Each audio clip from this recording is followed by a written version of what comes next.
Jacob, would you describe yourself as a man of principle? Others will describe me as they see fit.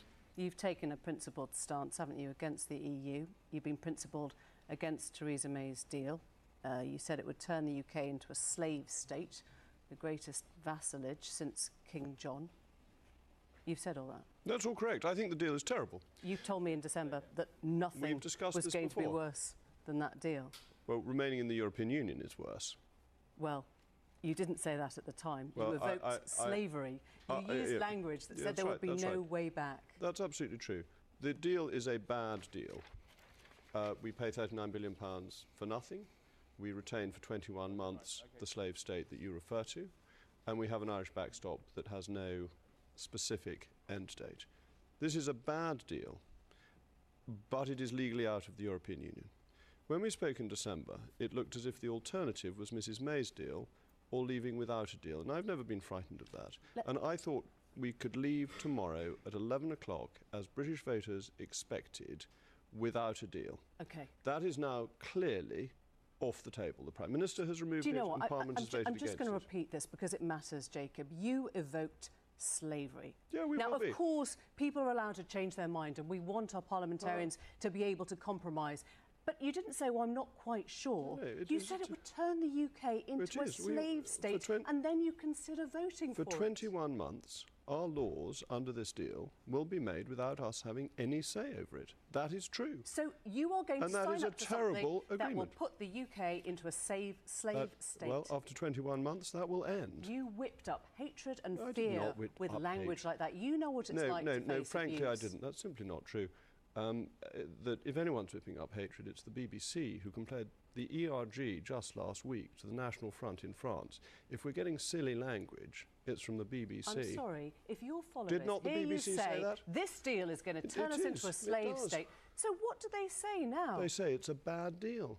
And they see that they have been let down by politicians who promised to deliver Brexit, promised that Brexit means Brexit, and have failed to deliver that. And that, I think, is an enormous disappointment across the country. I'm not going to pretend this deal is a good deal, and I will support it very reluctantly because I think the alternative is failing to deliver on the referendum result at all. By using language like that, you make a mockery of language, you make a mockery of truth. I think this is a silly way of looking at it, quite honestly, that we will be unable to make our own laws for that 21-month period. That's not what you said. You said it would turn the UK into a slave state. Well, that's what that means. OK. Well, I would suggest that's quite dangerous language to use if you're then going to turn around and say, actually, I can vote for it. Well, I can be a slave state for 21 months because freedom comes at the end of it. You're a slave already. You take your whip from the DUP.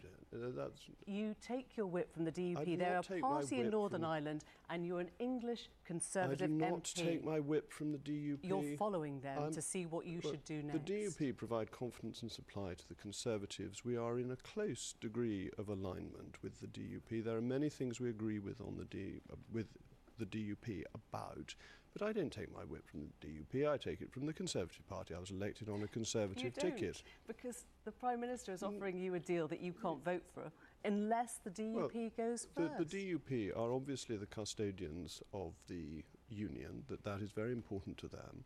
And the United Kingdom is our country, and I think the United Kingdom is extremely important and more important than the European issue, the very nature of our country and what it should be. And the DUP are making their views on that.